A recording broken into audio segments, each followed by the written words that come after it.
250 judges, lawyers, and law professors in Spain have called on the nation's socialist government to support South Africa's international lawsuit against Israel. In Ecuador, President Daniel Noboa reforms the current state of emergency and recognizes the existence of an internal armed conflict.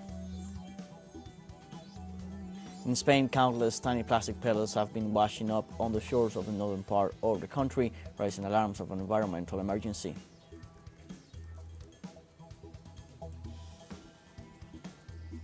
Hello, welcome to From the South. I'm Luis Alberto Matos from the TeleSUR studios in Havana, Cuba.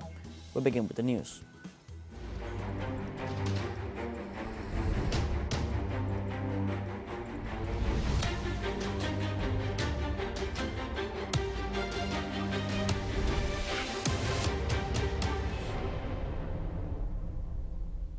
250 judges, lawyers, and law professors in Spain call on the nation's socialist government to support South Africa's international lawsuit against Israel for genocide.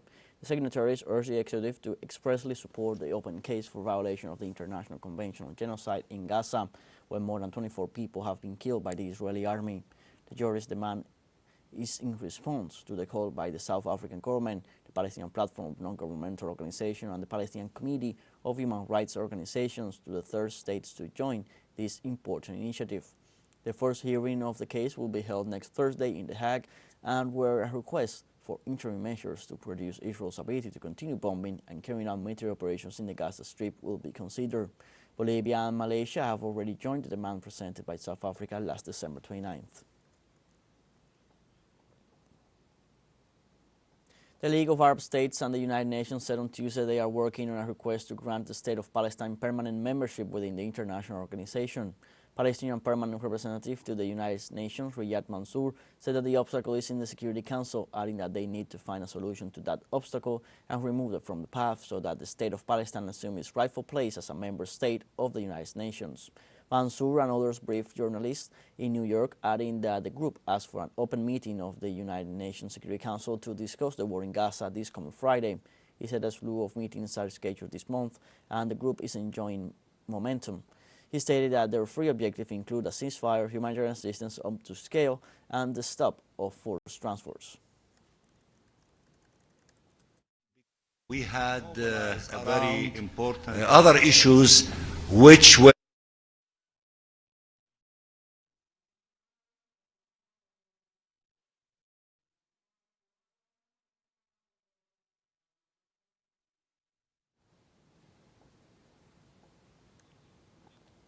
In the central Gaza Strip, many Palestinians packed up their tents and headed south amid intensified shelling around the Al-Aqsa hospital in the city of Deir al-Balah. Some people headed south to the overcrowded city of Rafah, while others headed to shelters elsewhere in Deir al-Balah. Doctors, patients, and displaced people fled the main hospital in central Gaza as fighting between Israeli forces and Palestinian militants rose closer, while the hospital's director called on health staff to return to keep the facility operational. Meanwhile, the coordinator of World Health Organization's emergency medical team, Sean Casey, said that Gaza's health system is collapsing at a very rapid pace. The Al-Aqsa hospital is considered the only hospital serving the central region of Gaza. More than 2 million Palestinians are suffering from hunger as a direct result of Israel's policy of depriving them of food in Gaza Strip. Through a report, the Israeli Information Center for Human Rights in the occupied territories detailed that the Gazans spend days and nights without being able to consume food.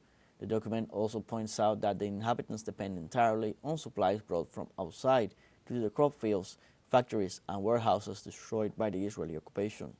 Furthermore, the Israelis are only allowed a fraction of supplies to enter and is classified as a war crime, and the entity calls on the world to take urgent measures.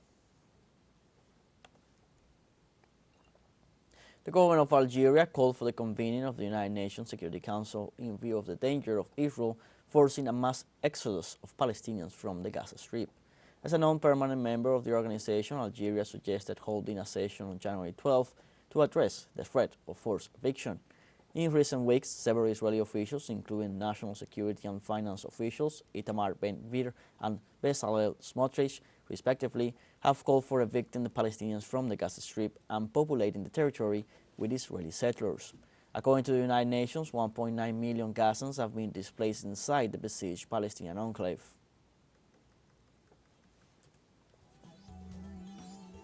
Let's take a short break, but remember you can join us on TikTok at TeleSUR English, where you will find news in different formats, news updates, and much more. Other stories coming up, stay with us.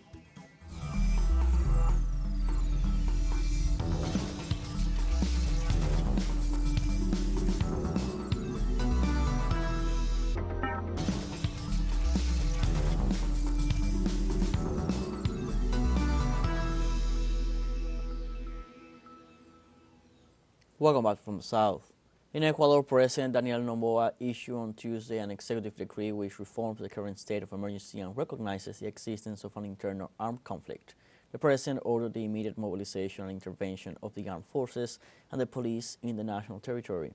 The decree was issued minutes after armed attackers took over the facilities of DC television and broadcast live. The new decree provides for the identification of organized groups as terrorist organizations and non-belligerent state sectors, given the internal armed conflict. The decree orders the armed forces to execute military operations to neutralize these criminal organizations.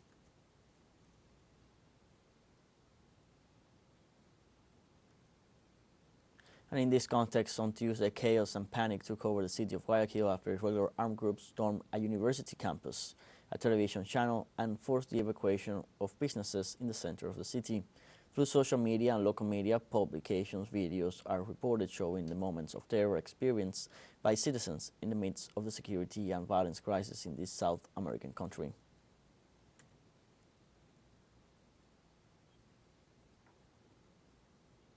In Ecuador, the National Assembly expressed its support for the security forces and affirmed that it would grant pardons or amnesty for police or military personnel if necessary. The legislators expressed their support to all security forces while recognizing their efforts to preserve security, peace, and the lives of citizens in the face of the violence that has plagued the country in recent hours. They also demanded that those responsible for the prison escapes be determined and punished with the most rigorous sanctions. In this sense, they affirmed that in the exercise of political control, the legislators will act with opportunity and prudence, always maintaining respect for the institutionality during this state of exception. Former President of Ecuador, Rafael Correa, expressed his support for President Daniel Noboa and urged him not to let himself be defeated or lower his guard in the face of the situation of violence the nation is experiencing. Fellow Ecuadorians, the country is living a real nightmare, something unthinkable, unimaginable a short time ago, the result of a systematic destruction of the rule of law, de la destrucción sistemática del Estado de Derecho, de los errores, del odio acumulados, of the errors, of the hatred accumulated all these last 7 years, and of which we have been one of its main victims. But today, it is time for national unity. Hoy es momento de la unidad nacional. El crimen organizado. Organized crime has declared war on the state, and the state must prevail. The state must win. President Daniel Noboa, have our total and unrestricted support. Please do not give in. Do not make any mistakes. Nuestro total y restricto respaldo. Por favor, no ceda. Cualquier error. We will discuss our political discrepancies the day after the victory. The homeland will ring again. Fellow Ecuadorians, ever forward to victory. Hasta la victoria siempre, compatriotas.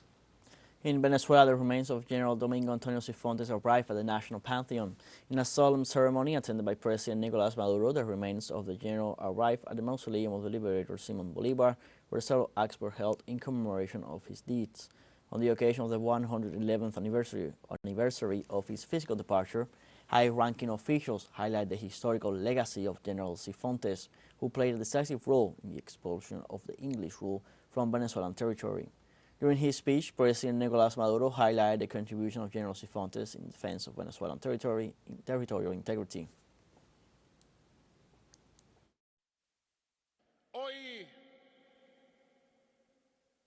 Today, bringing General Domingo Antonio Cifuentes, hero of a uni, terror of the English, to the National Pantheon, Domingo Antonio Cifuentes,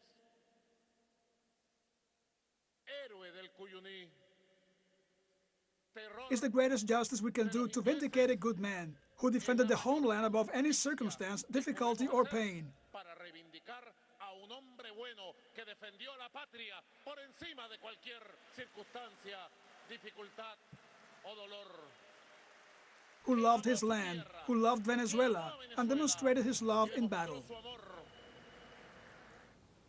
The Venezuelan head of state pointed out that Venezuela is not only a country of natural wealth, but also a country of enormous spiritual wealth in its patriotic population.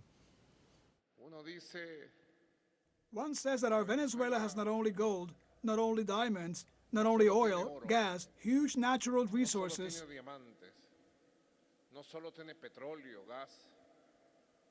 Our Venezuela has had and has. The greatest thing it has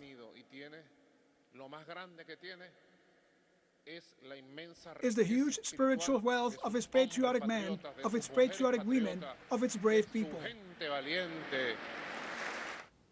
In Peru, the youngest son of former President Alberto Fujimori, Kenji, was found guilty of bribery by the Supreme Court on Tuesday, although he will serve the 4 years and 6 months of his sentence in freedom.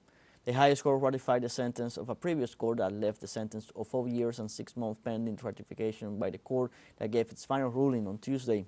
However, it applied a legislative decree approved a few months ago that raised from 4 to 5 the number of years of sentence within which judges can order the prison sentence to be suspended and replaced by a kind of probation.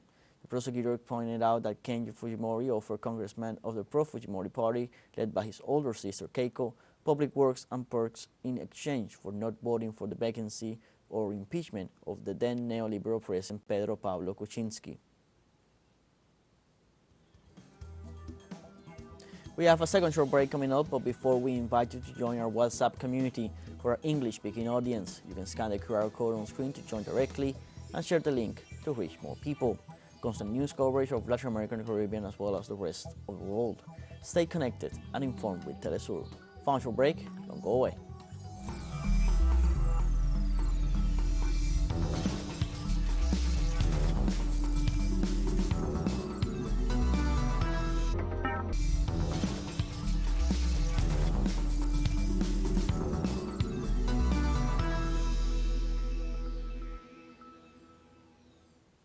Welcome back from the South. In France, the French Prime Minister Elisabeth Borne presented her resignation, which was accepted by the President of the country, Emmanuel Macron.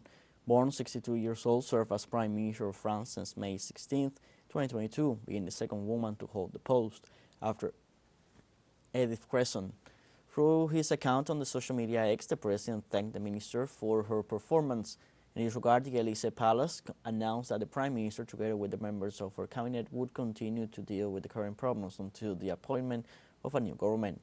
Earlier, local media reported that Borne's possible successors would include Defense Ministry Chief Sébastien Lecornu, Finance Ministry Chief Bruno Le Maire, as well as Environment Minister Christopher Béchu. However, President Emmanuel Macron appointed Gabriel Attal, Minister of Public Action and Accounts, as the new Prime Minister.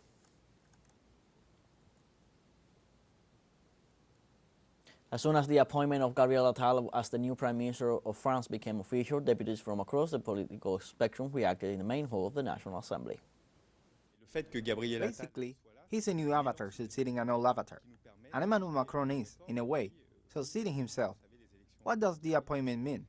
Given that we have seen the President of the Republic praise the departure of his Prime Minister, who clearly fulfilled the task he entrusted her. Is it about getting a new majority? I don't think so. Is it to get a new line? I don't think so either.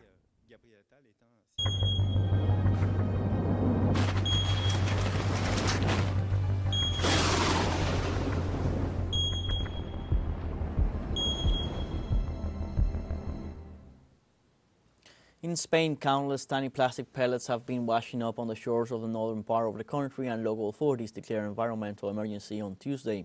The tragedy comes after a shipping container fell off a transport vessel last month. The regional government of Galicia has risen alarms due to the pollution, and neighboring Asturias asked Spain's national government for help. On Monday, Spanish state prosecutors opened an investigation as they fear that the pellets could have toxic properties. There are indications that the pellets have also been found on French shores. The spill was first reported to authorities on December 13th, when hundreds of thousands of tiny white balls began washing up on Spain's Atlantic shoreline.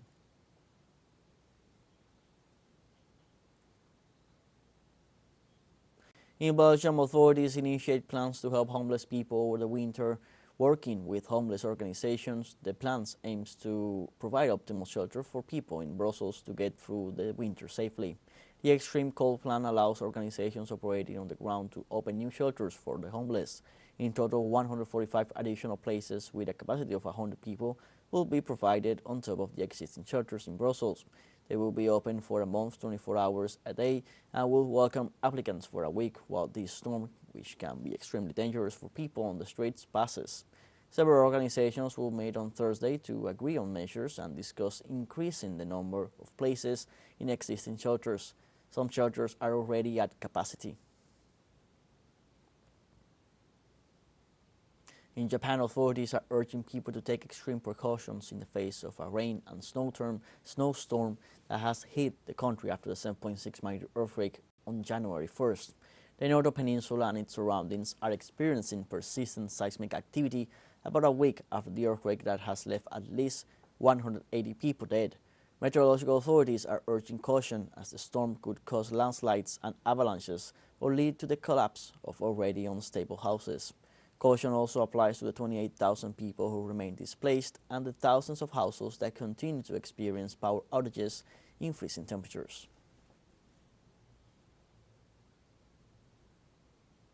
In Serbia, an evacuation effort to save hundreds of cattle and horses stranded on an island in the Danube has begun close to the town of Novi Sad.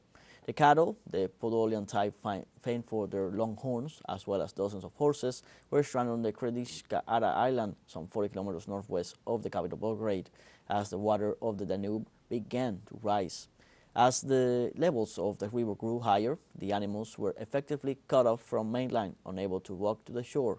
The Krediška Ada island is often used by local cattle farmers who leave their animals to graze on location for several days or weeks. After appeals from local ranchers, which lasted for several days, Vojvodina Sumen state-run organization that takes care of forests and waterways in northern Serbia supplied a boat with a barge so the evacuation of the stranded animals could take place. A study conducted by a well-known U.S. scientific journal has revealed that bottled water has far more plastic fragments than previously thought. The study found an average of 240,000 tiny pieces of plastic per liter of water in 3 leading brands. This equates to between 10 and 100 times more than the previous estimates, raising potential health concerns that required further study. One of the paper's co-authors, however, declared he does not advise against drinking bottled water when necessary, since the risk of dehydration may outweigh the possible effects of exposure to nanoplastics. The team hopes to test tap water, which also contains microplastics, but in much lower levels. Nanoplastics are defined as particles smaller than 1 billionth of a meter. They are so small that they can pass through the digestive tract and lungs, enter directly into the bloodstream, and from there into organs, including the brain and heart.